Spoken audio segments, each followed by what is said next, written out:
Sono Allegra Selvaggi e vi racconto Terra di lavoro, un podcast che narra le origini di una famiglia e di un vino.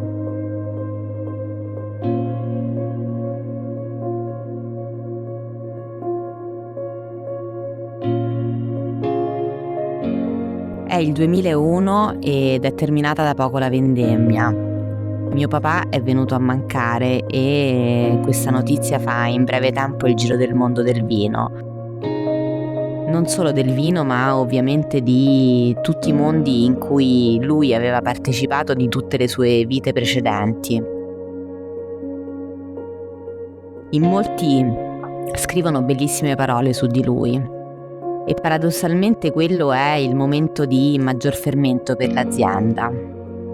Poi non lo è solo per l'azienda Galardi, ma è il periodo in cui si stava creando la viticoltura italiana da nord a sud, quindi oltre le regioni già ampiamente conosciute, moltissime aziende iniziavano a nascere per la produzione di vino. È il momento in cui la Galardi ha soltanto ordini su ordini che si fanno rigorosamente al telefono e questo telefono non smette di squillare. La mia famiglia ha vissuto quei momenti con estrema difficoltà, ovviamente. Oltre al dolore di mia mamma e di mio fratello c'era anche un'azienda che doveva andare avanti. E l'artefice di quel vino non c'era più, quella mente geniale a cui non si poteva più fare affidamento per il futuro.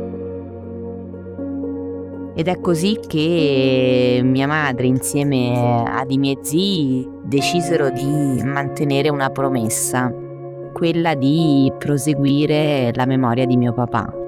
Esattamente come lui aveva dato memoria ad un territorio e ad un regno che non esisteva più ma che meritava ogni giorno di essere ricordato.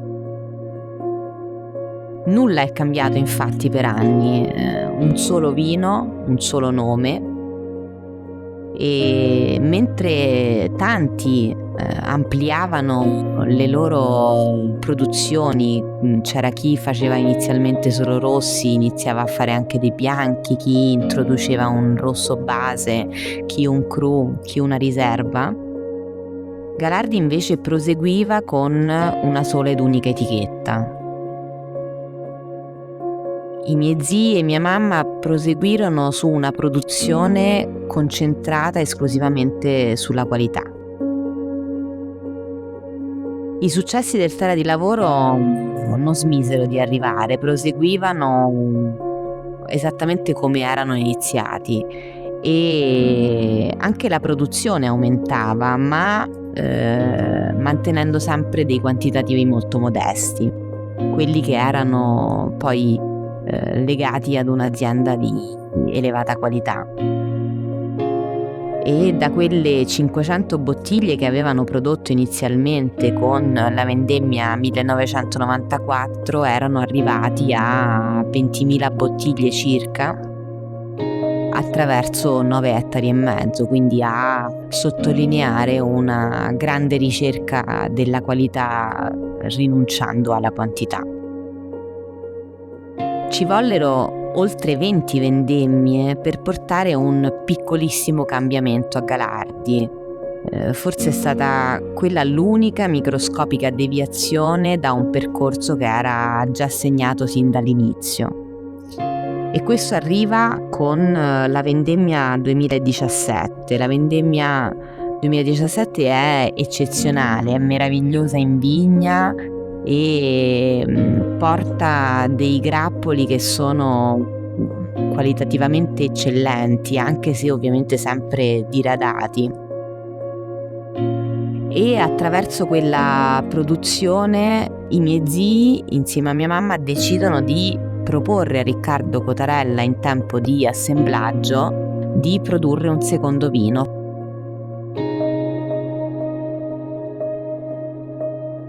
Siamo nel 2018 e arrivo io a Galardi. Io sono Allegra Selvaggi e sono la figlia di Roberto Selvaggi.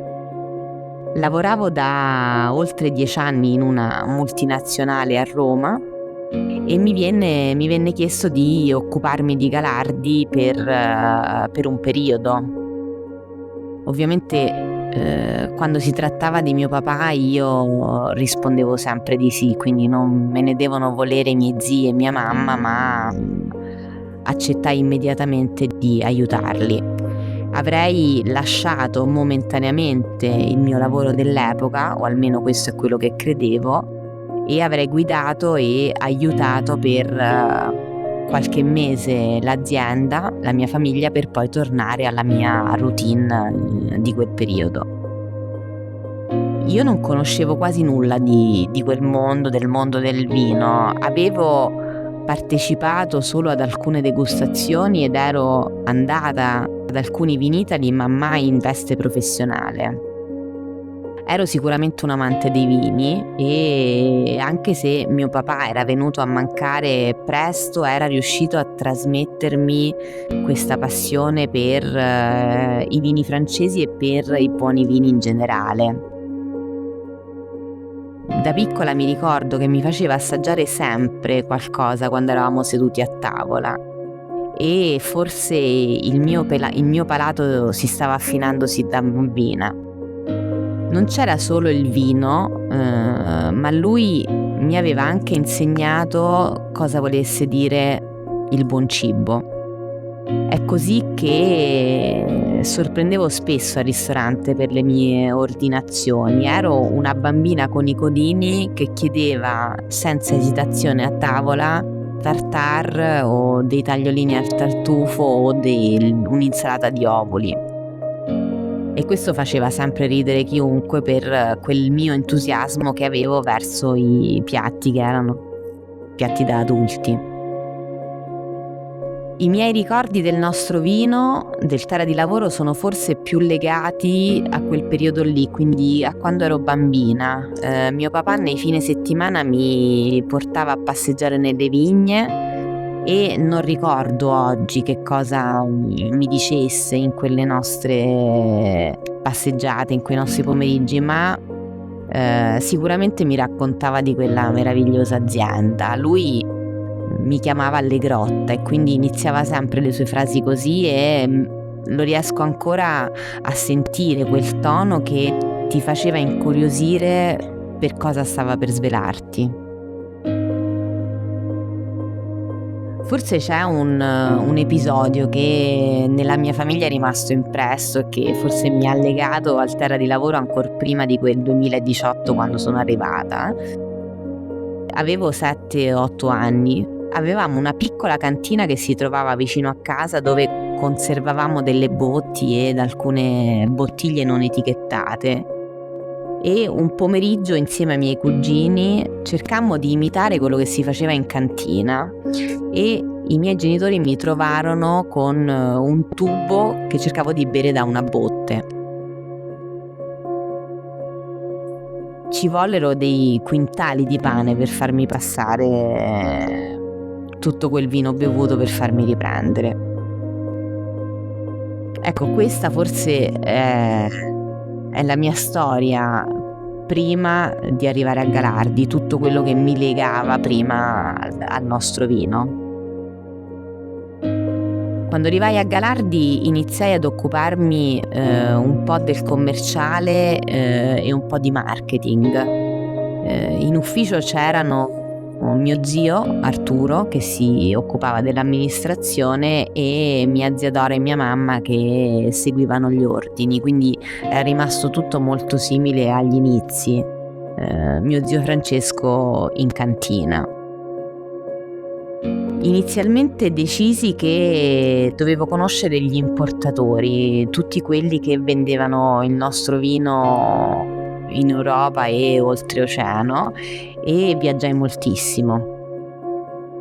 E forse attraverso tutti quegli incontri capii che non sarei più rientrata a Roma, che quello era il mio destino e quello era il mio posto. Lo capirono tutti a Galardi, devo dire, anche la mia famiglia che mi lasciò a campo libero. Non fu chiaramente una decisione facile, era sicuramente un grande cambiamento per qualcuno che ha vissuto in città tutta la vita, ma era come se non si potesse fare altrimenti.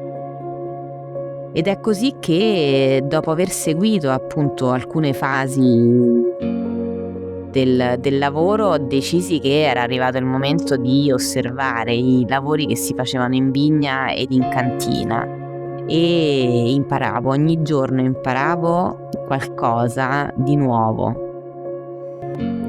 Bisognava viverlo quel mestiere lì, bisognava vivere le stagioni.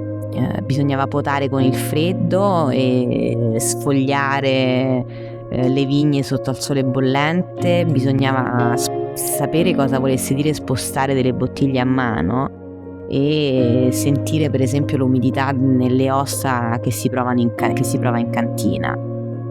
Ecco, fino a che non ho fatto tutto questo, come anche guidare il trattore, non ero consapevole di che cosa fosse Galardi, e nel momento in cui ho imparato tutto ho capito che ero sicura per poter gestire io stessa l'azienda. Le persone che lavoravano a Galardi mi avevano vista nascere e mi feci raccontare ogni storia che poteva avvicinarmi all'azienda. Franco era il nostro cantiniere sin dall'inizio e io lo conoscevo perché per noi era il nostro giardiniere quando io ero piccolissima e aveva un meraviglioso rapporto con mio papà. Maria Assunta era la moglie e era una ragazzina quando aveva varcato la porta di Galardi, e pensare che oggi è la responsabile della vigna. Marcello è nato insieme a Galardi perché sin da piccolo veniva a vedere l'azienda Galardi perché ci lavorava il papà, e poi ha iniziato appena possibile a lavorarci anche lui, e oggi è l'addetto in cantina per tutto. Ma oltre a quelle storie lì, io capii che dovevo andare più a fondo, che dovevo conoscere quali erano le origini di tutta quella famiglia e di come si era ritrovata con dei terreni sul vulcano di Rocca Monfina, e così feci. Galardi era un luogo magico quando eravamo bambini, ma da adulti è ancora meglio. Regala un panorama che arricchisce in tutti i modi in cui una persona può essere arricchita. Rapisce con i suoi colori, con i suoi profumi, con i suoi ritmi, e questi cambiano da stagione a stagione. Ecco, l'odore per esempio non è più quello dei funghi porcini che io sentivo da bambina, ma è un odore più maturo, è un odore di muschio, di terra, di acqua che scorre nonostante non si veda, è un odore di erba. I colori attraverso i mesi riempiono di fantasia la vista, ci sono dei gialli accesi, dei rossi, il verde brillante, l'argento degli oliveti, le sfumature di bruno dei ciuffi dei castagneti che si vedono lungo tutta la montagna. E i ritmi per qualcuno che ha vissuto in città sono inconcepibili, sono completamente diversi. Quindi l'amore che avevo provato da bambina per questi luoghi io l'ho ritrovato completamente da adulta, e alla fine mi ci è voluto veramente poco tempo per capire che Galardi non era un luogo di passaggio, ma era una meta. E portare avanti un'idea di mio padre, mantenere la sua promessa e vedere quei luoghi con gli stessi occhi con cui li aveva osservati lui 30 anni prima era per me un risultato e un traguardo meraviglioso. In fondo è così che ho preso alcune decisioni, e una di queste è stata tornare alla produzione di un solo vino, perché ho ripensato a come tutto era nato attraverso il Terra di Lavoro e volevo ritornare a quella monoetichetta esattamente come lui lo aveva concepito. Quel vino che porta un nome, che esprime tantissimo della nostra essenza come azienda, esprime la terra, il lavoro e la storia. A Galardi oggi diciamo che ogni promessa è debito e il Terra di Lavoro promette di rispettare la terra che lo accoglie attraverso un lavoro meticoloso e di precisione e racconta una storia passata di un territorio e di personaggi importanti. Galardi è diventata la mia casa, il mio lavoro, la mia vita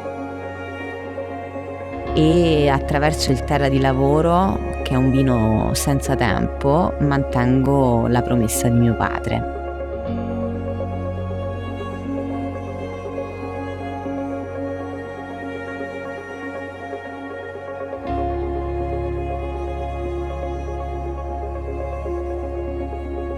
Promesse è il secondo episodio di questo podcast, pensato e prodotto da Allegra Selvaggi e Leonardo Aquilino nel 2025, con la colonna sonora di Cody Martin, Building Legacies.